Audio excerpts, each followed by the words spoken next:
سب سے افضل عمل کون سا ہے؟ یہ جو اعمال ہوتے ہیں نا، سرکار نے مختلف موقع پر ان کی مختلف تشریح بیان فرمائی. یہ نہیں ہے کہ یہ سوال ایک ہی بار ہوا ہے، لوگوں نے سرکار کی بارگاہ میں یہ سوال کئی حوالوں سے کیا ہے، اور جس حوالے سے کسی نے سوال کیا نا، اسی حوالے سے میری سرکار نے جواب عطا فرمایا. مثال کے طور پہ ایک موقع پہ، چلو تھوڑی سی وضاحت ہو جائے، ایک موقع پہ نبی اکرم صلی اللہ علیہ وسلم سے پوچھا گیا کہ یا رسول اللہ صلی اللہ علیہ وسلم سب سے افضل عمل کون سا ہے؟ فرمایا وقت پر نماز پڑھنا. وقت پر نماز کا وقت ہو، وقت کے اندر نماز پڑھنا، یہ سب سے افضل عمل ہے. پوچھا گیا یا رسول اللہ اس کے بعد؟ فرمایا والدین کی خدمت کرنا. یا رسول اللہ اس کے بعد؟ فرمایا جہاد فی سبیل اللہ. یہ جو میں حدیث پاک عرض کرنے لگا ہوں، فرمایا عرض کی یا رسول اللہ سب سے افضل عمل کیا ہے؟ فرمایا ان احب الاعمال الی اللہ الایمان باللہ والجہاد. فرمایا سب سے اللہ کو پیارا عمل یہ ہے کہ تمہارا اپنے رب پر ایمان ٹھیک ہو. تمہارا اپنے رب پر ایمان ٹھیک ہو. یہ اللہ کو بڑا پیارا لگتا ہے کہ میرے بندے کا مجھ پر ایمان بڑا مضبوط ہے. ایمان کا مضبوط ہونا بندے کا اللہ سے، فرمایا یہ پیارا عمل ہے، محبوب عمل ہے. اور فرمایا خدا کی راہ میں جہاد کرنا یہ بھی محبوب عمل ہے. سبحان اللہ. جب آدمی نماز کے لیے کھڑا ہوتا ہے نا، نماز کے لیے، تو اس وقت بھی اللہ کی ذات مسکراتی ہے.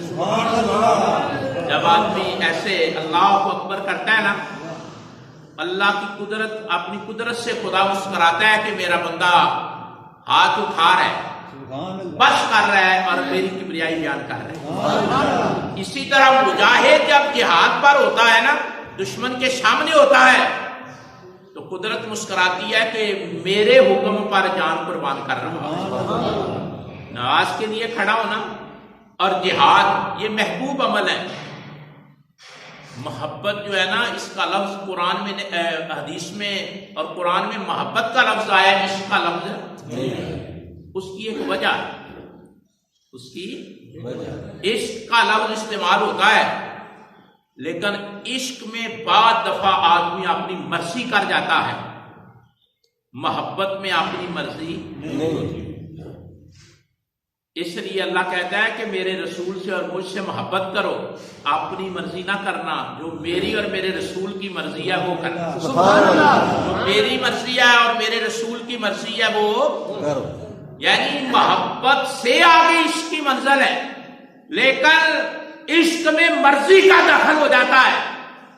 وہ لفظ دین کے اندر نہیں لایا گیا جس میں مرضی کا دخل ہو، وہ لفظ لایا گیا جس میں اللہ کی مرضی کا دخل ہے، اللہ کے رسول کی مرضی کا دخل. یعنی آپ کوئی کام کریں، توجہ، آپ کوئی کام کریں، آپ دیکھیں کہ میرے اللہ کی کیا مرضی ہے، میرا رسول کیا چاہتا ہے. اگر یہ آپ دونوں چیزیں دیکھتے ہیں تو آپ کو دولت محبت نصیب ہو گئی. آپ کو دولت محبت نصیب ہو گئی. میں نے جب اس کا مطالعہ کیا نا کہ محبت کیا ہے، صبح کے وقت میں پڑھ رہا تھا، تو ایمانداری کی بات ہے، بڑا مسا ہے. یہ جو لفظ جس سے محبت بنا ہے نا، عرب والے ایک لفظ بولتے ہیں حبب الماء. حبب الماء یہ لغت ہے. حبب الماء پورا پڑھیں گے تو اس طرح پڑھیں گے حبب الماء. حبب الماء پانی ستھرا ہو گیا. حبب الماء پانی ستھرا. جب پانی ستھرا ہو جاتا ہے نا، جسے آپ پنجابی میں کہتے ہیں نتر گیا، اردو میں کہتے ہیں نتھر گیا. نتھر اردو میں نتھر آتا ہے ہاں جی اور ہم پنجابی میں کہتے ہیں نتر گیا. کبھی آپ نے دیکھا ہو کہ پانی جب نتھرتا ہے صاف ہوتا ہے اس میں ندرت پیدا ہوتی ہے تو وہ نظارہ کتنا خوبصورت ہوتا ہے. کبھی آپ دیکھنا کہ کہیں پانی جمع ہے اور وہ صاف ہے شفاف ہے اس میں نکھار ہے نتھرا ہوا ہے پھر دیکھنا کتنا مزہ آتا ہے اس پانی کو دیکھ کر.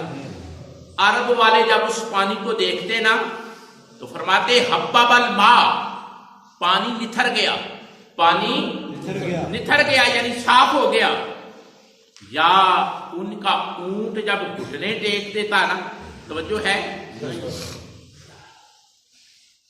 اونٹ جب گھٹنے ٹیک دیتا اور اٹھنے سے نہ اٹھانے سے نہ اٹھتا گھٹنے ٹیک گیا بس کر گیا تو وہ کہتے تھے حبب البعیر اونٹ گھٹنے ٹیک گیا جسے آپ پنجابی میں کہتے ہیں گوڈے لگ گئے گھٹنے ٹیک گیا. پانی صاف ہوا تو کہا حبب الماء حبابہ کا لفظ استعمال کیا گھٹنے ٹیک دیے بس کر دی اب نہیں اٹھا جاتا اب نہیں چلا جاتا تو کہتے ہیں حبب البعیر اونٹ گھٹنے ٹیک گیا. اسی طرح جوہر کے اندر تالاب کے اندر جب پانی رک جاتا ہے نا تو کہتے ہیں حب الماء پانی ٹھہر گیا چھم گیا پانی ٹھہر گیا چھم گیا. یعنی عرب لغت کے اندر آپ جتنے بھی ان کے محاورے اور زبان ہے اس کو دیکھ لیں کہیں محبت کا معنی آتا ہے ستھرا ہو گیا کہیں معنی آتا ہے گھٹنے ٹیک دیے کہیں معنی آتا ہے چھم گیا. مطلب کیا مطلب یہ بنا کہ محبت اس بات کو کہتے ہیں کہ آدمی ملوث تھا گندا مندا تھا لیکن محبت خدا نصیب ہوئی اور محبت رسول نصیب ہوئی تو نتھر گیا. جناب اپنی مرضی نہیں کرتا گھٹنے ٹیک دیا شریعت کے سامنے کہ وہ کروں گا جو اللہ کہتا ہے وہ کروں گا جو رسول کہتا ہے اور جھم گیا پانی جوہر کے اندر تو کہتا حب الماء کہ جس طرح پانی چھم گیا ہے میں بھی اللہ اور اللہ کے رسول کے دین پر چھم گیا ہوں. فرمایا کہ جب آدمی کا مزاج یہ بن جاتا ہے کہ وہ کلمہ پڑھنے کے بعد اپنے گھٹنے ٹیک دیتا ہے کہتا ہے اسلام سے نہیں ہٹ سکتا اور کہتا ہے دیکھو میری زندگی میں نکھار پیدا آ گیا اور دیکھو میں چھم گیا ہوں تو اللہ فرماتا ہے یہ تعلق تو مجھ سے قائم کرنا تھا والذین آمنوا اشد حبا للہ میرے سامنے گھٹنے ٹیکنے تھے اور میں نے تمہیں صفائی عطا کرنی تھی. لیکن آدمی دوسری چیزوں میں ملوث ہو کر اس صفائی سے محروم ہے. آج میں ایک مثال دوں گا بڑی دلچسپ آپ توجہ سے سنیں. خیال کا ستھرا ہونا زندگی میں یہ یاد رکھنا یہ سبق بڑا گہرا ہے اور بڑا پختہ ہے. آپ حیران ہوں گے کبھی زندگی میں اپنا خیال گندا نہ کرنا.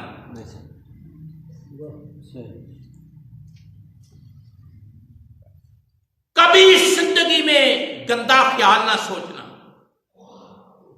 ورنہ تباہ ہو جاؤ. آدمی جب بھی سوچے ہاں اس کو گھاٹا پڑے سوچے ٹھیک سوچے برا نہ سوچے گندا نہ سوچے. گندا سوچے گا نا تباہ ہو جائے گا تباہ ہو جائے گا گندا سوچنے والا. اور جس نے بھی گندا سوچا ہے وہ محبت کی چاشنی سے محروم رہا ہے.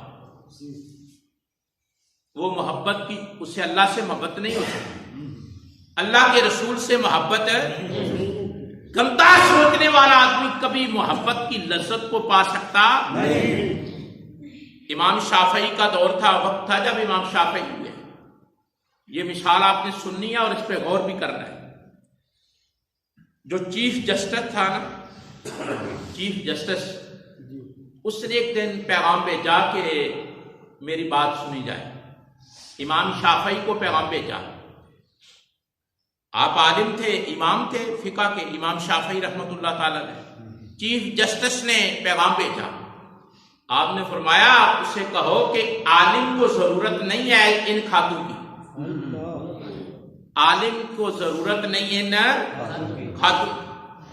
عالم کو غیرت مند ہونا چاہیے. چہرہ دیکھ کر بات کرے تو وہ عالم نہیں ہے. عالم کو کھرا، دلیر اور جرأت مند ہونا چاہیے. فرمایا مجھے ضرورت نہیں ہے چیف جسٹس کی.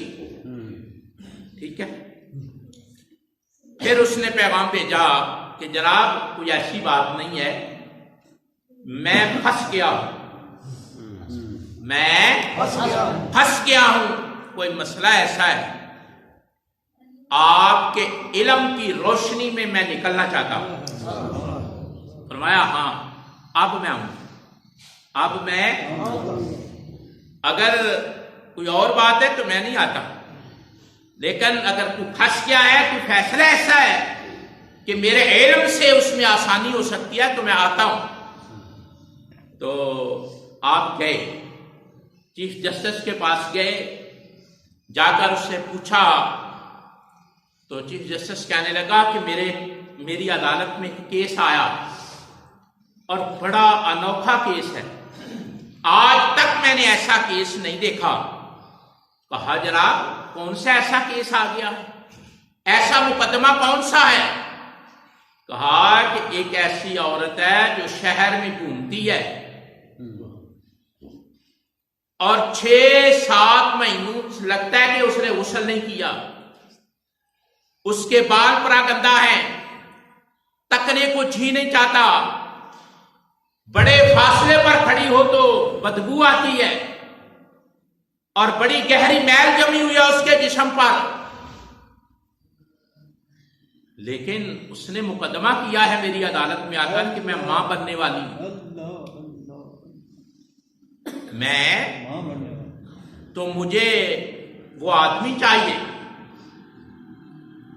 اور جو امانت میں نے اٹھائی ہے اس کا کیا بنے گا؟ تو وہ آدمی نظر نہیں آ رہا، میں کیا کروں؟ اگر اللہ نے پوچھ لیا کہ تیری عدالت میں ایسا کیس آیا تھا تو نے کیا کیا، تو کیا جواب دو گے؟ تو میں تو ڈر گیا. اس لیے قرآن فرماتا ہے انما یخشی اللہ من عبادہ العلماء، جس کے پاس علم ہوتا ہے اسے رب سے ڈرنا نصیب ہوتا. علم ہوگا، قرآن شریف کی آیت ہے انما یخشی اللہ من عبادہ العلماء. فرمایا خدا کے بندوں میں ڈرے گا وہ جس کے پاس علم ہوگا. علم نہیں ہوگا تو ڈر، علم ڈرائے گا. تو جج نے کہا جناب میں ڈر گیا ہوں، عورت کیس لائی ہے کہ میں ماں بننے والی ہوں، اور عورت کی حالت دیکھوں تو پتا چلتا ہے کئی مہینوں سے اس نے غسل نہیں کیا، بدبو آتی ہے، میل جمی ہوئی ہے، گندگی کا ڈھیر معلوم ہوتا ہے، بندہ اس کے سامنے ٹھہر نہیں سکتا. اور وہ کہتی ہے کہ جس نے یہ کیا ہے، جس کی یہ امانت ہے اسے تلاش کرو، سارے معاملات کا وہ ذمہ دار بنے. میں جج ہوں کو کیا کروں؟ آپ نے فرمایا 1-2 دن مجھے وقت دو،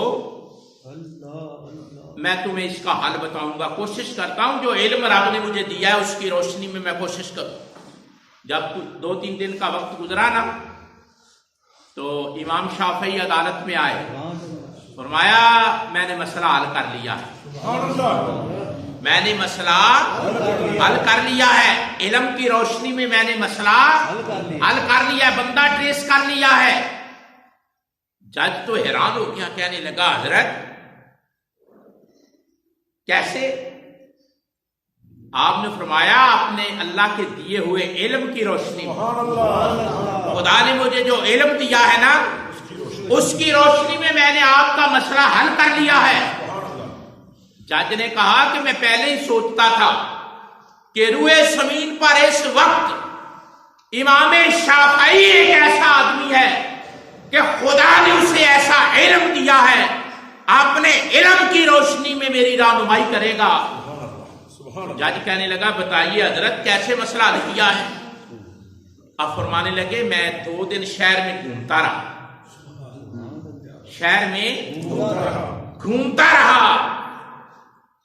تو گھومتے گھومتے نا ایک واقعہ ایسا میرے سامنے ہوا کہ مجھے گمان ہے کہ یہ کام اس آدمی کا ہے. جج حیران ہوا، کہنے لگا حضرت اچھا کیسے؟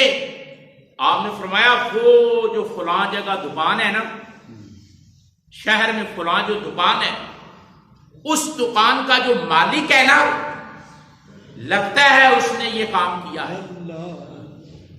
تو جج کہنے لگا حضرت وہ سرمایہ دار امیر آدمی اور بڑی وضاحت بڑے رکھ رکھاؤ سے بیٹھتا ہے، اور یہ گندی عورت کہ جس جو دور کھڑی ہو تو گھن آتی ہے، کوئی اس کی شکل نہیں، کوئی اس کے حالات نہیں، اس کا اور اس کا کیسے میچ ہے؟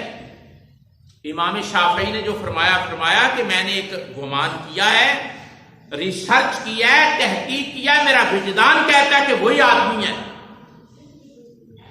تو جج نے کہا کہ جناب وجہ بھی تو بیان کرے نا، اسے بلانا ہے لانا ہے، کوئی وجہ بیان کریں، ریزن دے. تو امام شافعی فرمانے لگے کہ میں نے اس طرح گمان کیا ہے کہ صبح کے وقت میں اس کی دکان کے سامنے سے گزرا،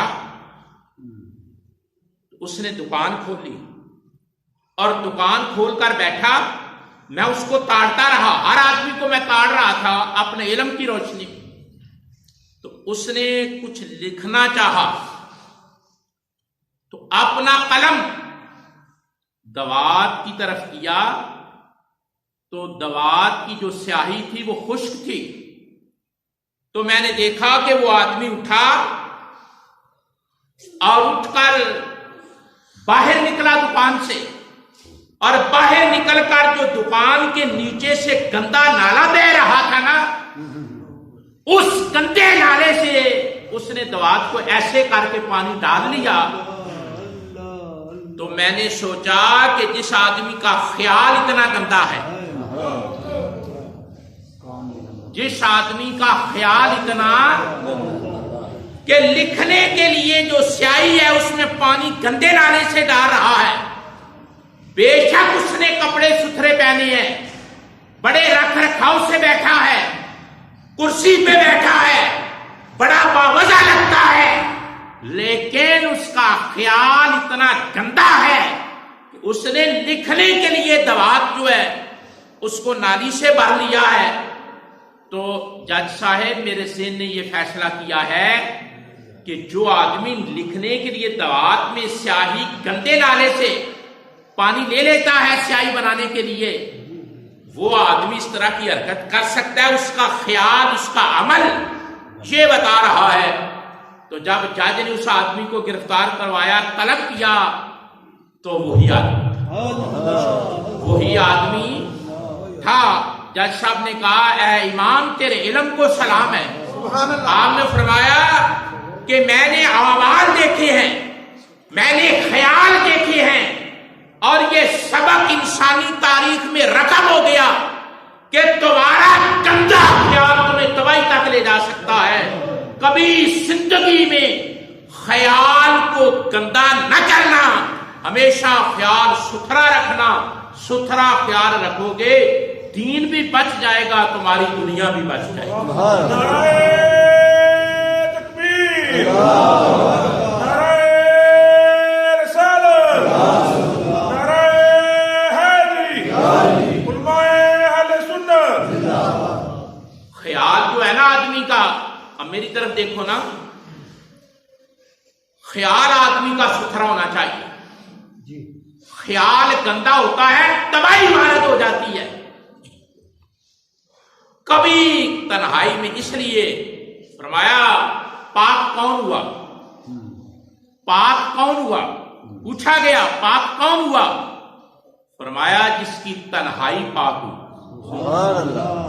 پاک کون ہوا، دیکھنا ہو کہ پاک کون ہے، فرمایا جس کی تنہائی تنہا بیٹھا ہے، آدمی تنہا بیٹھا ہے، اکیلا ہے، کوئی نہیں دیکھ رہا، تنہا بیٹھا ہے، فرمایا جس آدمی کی تنہائی پاک ہو جاتی ہے وہ پاک ہوا ہے۔ میں نے یار گہری بات کہی، آدمی جب تنہا بیٹھتا ہے نا، اکیلے ہوتا ہے، تو یہاں جو ایک سیلاب آتا ہے نا، اس کو چیک کرو، اکیلے بیٹھے ہو، یہاں جتنے خیال آتے ہیں ان کو چیک کرو۔ فرمایا پاک کون ہوا؟ کہا جس نے اپنی تنہائی کو پاک کر لیا۔ اکیلے بیٹھا ہو اور پاک ہو، اکیلے بیٹھا ہے، خیال پاک آ رہے ہیں۔ پوچھا گیا، مولانا روم نے لکھا ہے مصنوی کے اندر، پوچھا گیا کہ پاکی کس طرح حاصل کی جائے،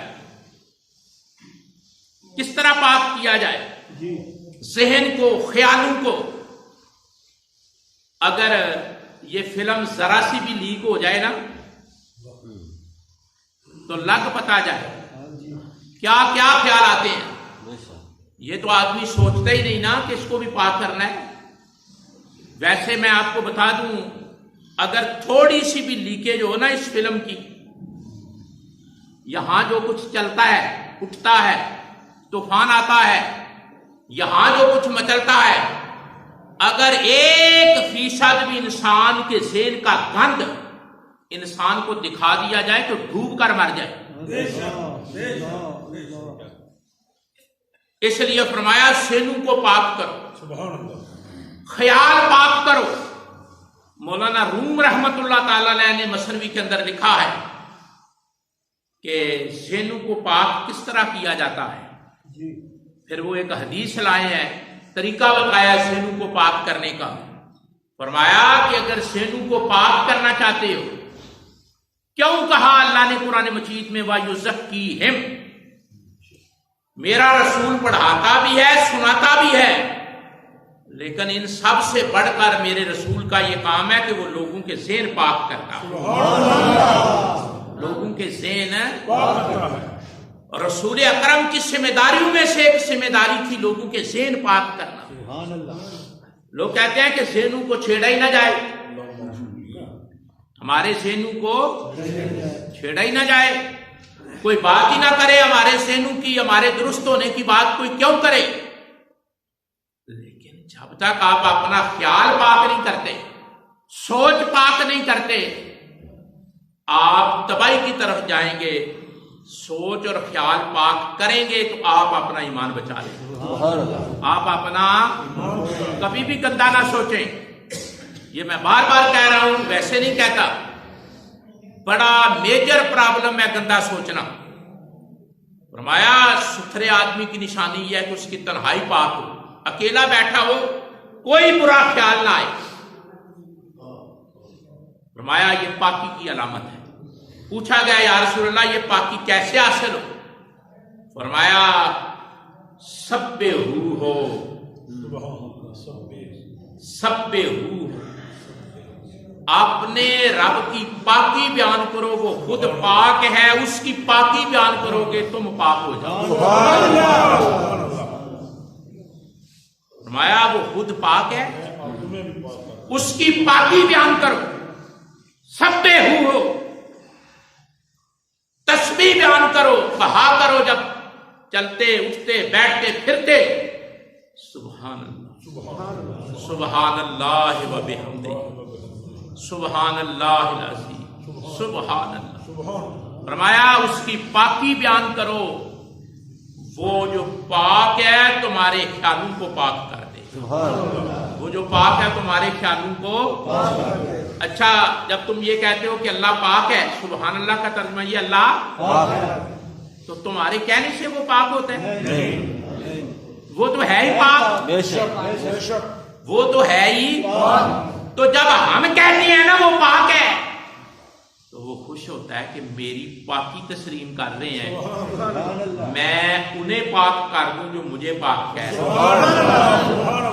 کثرت سے پڑھا کرو سبحان اللہ و بحمدہ، سبحان اللہ العظیم۔ اس سے روح طاقتور ہوتی ہے۔ محبت کا ایک معنی یہ بھی ہے، میں ذرا مشکل کسی بحث میں جانے سے ڈرتا بھی ہوں کہ کسی کا ذہن جو ہے اس پہ بوجھ نہ پڑے، ویسے محبت کی جو تعریفیں ہیں ان میں ایک تعریف یہ بھی ہے قوت القلوب، قوت القلوب، دل کی روزی، دل کے رزق کا نام محبت ہے۔ سبحان اللہ، دل کا جو رزق ہے نا، قوت القلوب، اس کا نام محبت ہے۔ فرمایا حیات الحیوان، انسان کی زندگی محبت ہے، زندگی محبت ہے۔ اور جب کبھی مسواک آدمی کرتا ہے نا، آدمی کبھی مسواک کرتا ہے تو یا ٹوتھ پیسٹ کرتا ہے تو دانت چمکتے ہیں نا، دانت صاف ہوتے ہیں نا، چمکتے ہیں۔ عرب والے پتہ کیا کہتے ہیں؟ اگر کسی آدمی نے خوب مسواک کی اور رگڑ کے یا صفائی، دانتوں کی صفائی خوب کی ہو، تو عرب والے آپس میں جب گفتگو کرتے ہیں کہتے ہیں حبب الاسنان، اس کے دانت چمک اٹھے، اس کے دانت حبب الاسنان، اس کے دانت چمک اٹھے۔ کیا مطلب؟ حبب اس سے محبت ہے کہ جہاں بھی لفظ محبت استعمال ہوگا وہاں صفائی اور ستھرائی کے بارے میں استعمال ہوگا۔ حبب الاسنان، دانت چمک اٹھے، حبب الماء، پانی ستھرا ہو گیا۔ مطلب کیا؟ کہ جب آدمی کو اللہ اور اللہ کے رسول کی محبت نصیب ہوتی ہے تو وہ ستھرا ہو جاتا ہے۔ اس لیے میں نے کہا کبھی گندا نہ سوچنا، گندی سوچ انسان سے محبت ختم کرتی ہے۔ بے شک، سمجھ آ رہی ہے بات؟ اچھا سوچو، اچھا خیال کرو، اچھا سوچو گے، اچھا خیال کرو گے تو محبت پیدا ہوگی، اللہ کی مدد شامل ہوگی، قوت القلوب، دل طاقتور ہوگا۔ آپ نے کبھی دیکھا ہو جو آدمی ہر بات پہ غصہ کرتا ہو کبھی اسے خوشی محسوس نہیں ہوتی؟ بات بات پہ غصہ کرتا ہو کبھی اسے خوشی محسوس ہوتی ہے؟ بلکہ وہ دوسروں کی خوشیاں چھین لیتا ہے۔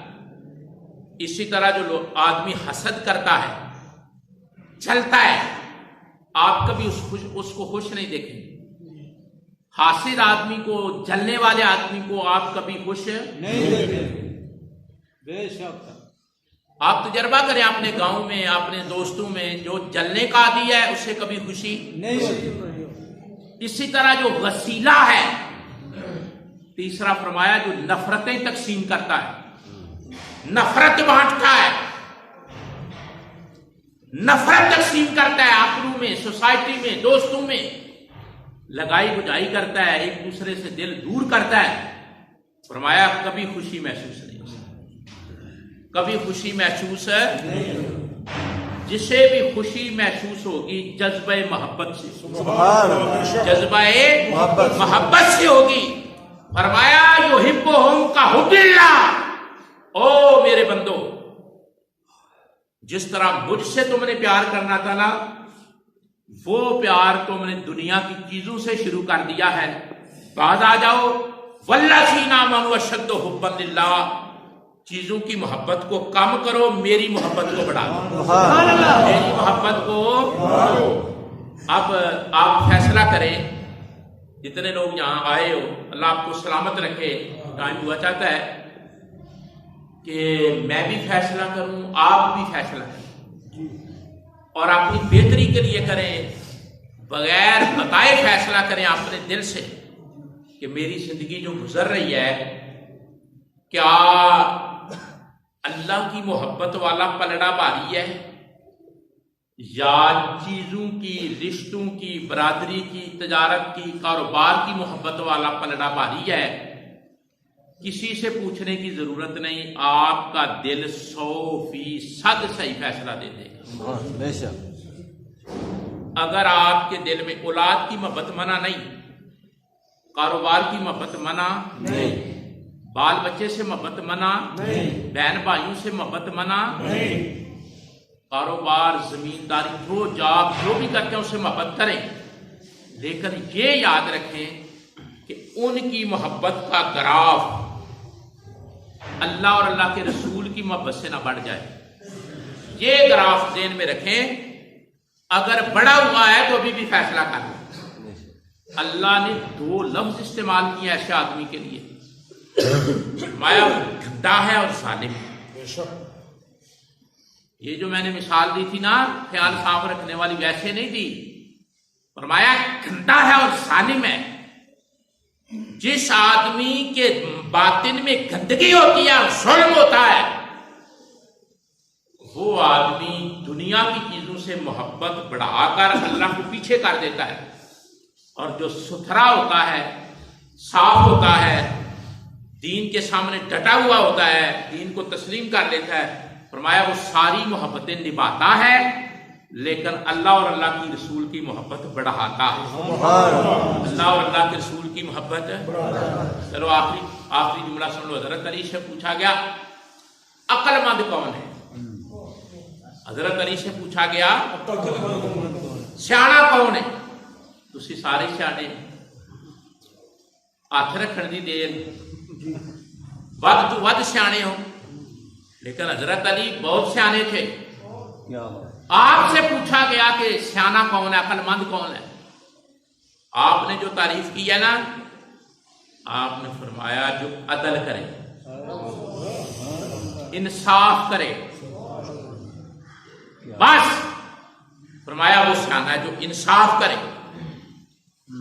بیوی کے حقوق بیوی کو دے، ماں کے حقوق بھائی کے حقوق دوست کے حقوق دوست کو دے، بیٹوں کے حقوق بیٹوں کو دے، 2 بیویاں یا 3 بیویاں ان میں انصاف کرے، بھائی ہیں ان میں انصاف کرے، ماں ہے اور بیوی ہے ان کا جو رشتہ ہے ان کو ذہن میں رکھے۔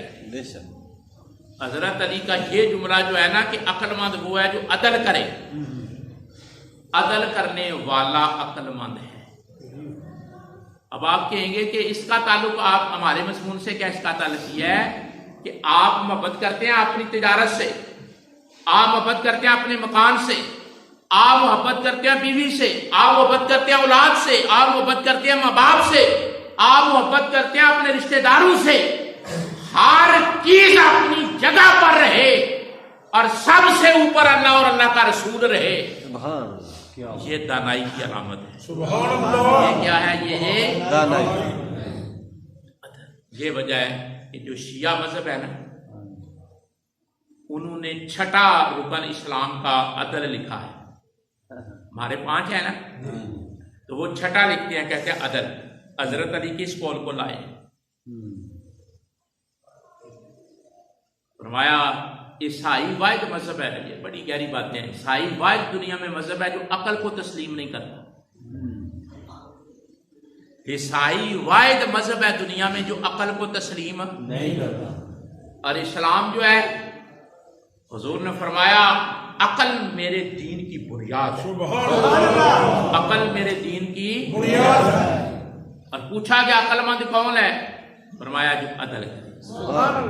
بڑے گہرے نشتر ہیں، بڑے گہرے نشتر ہیں، کاش کوئی آدمی ان کو سمجھے۔ عقل مند آدمی وہ ہے جو عدل کرے، جو حضور سے پوچھا کہ عقل مند کون؟ آپ نے فرمایا جو موت کو یاد کرے، جو موت کو یاد کرے۔ جسے موت یاد ہوگی وہ ظلم کرے گا؟ حضرت علی نے فرمایا عقل مند وہ ہے جو عدل کرے، عدل وہ کرے گا جسے موت یاد ہوگی۔ بات ایک ہی ہے، بات ایک ہی ہے۔ میں ایک جگہ بیان کر رہا تھا تو اس آدمی نے کہا جی ایک دفعہ آپ نے بیان کیا تھا کہ عقل مند وہ ہے جو موت یاد کرے۔ میں نے کہا تجھے سمجھ نہیں آ رہی، جسے موت یاد ہوگی وہ ظلم نہیں کرے گا، جو ظلم نہیں کرے گا وہ عدل کرے گا۔ بات اتنی ہے۔ اللہ تعالیٰ سمجھنے کی توفیق عطا فرمائے۔ وما توفیقی الا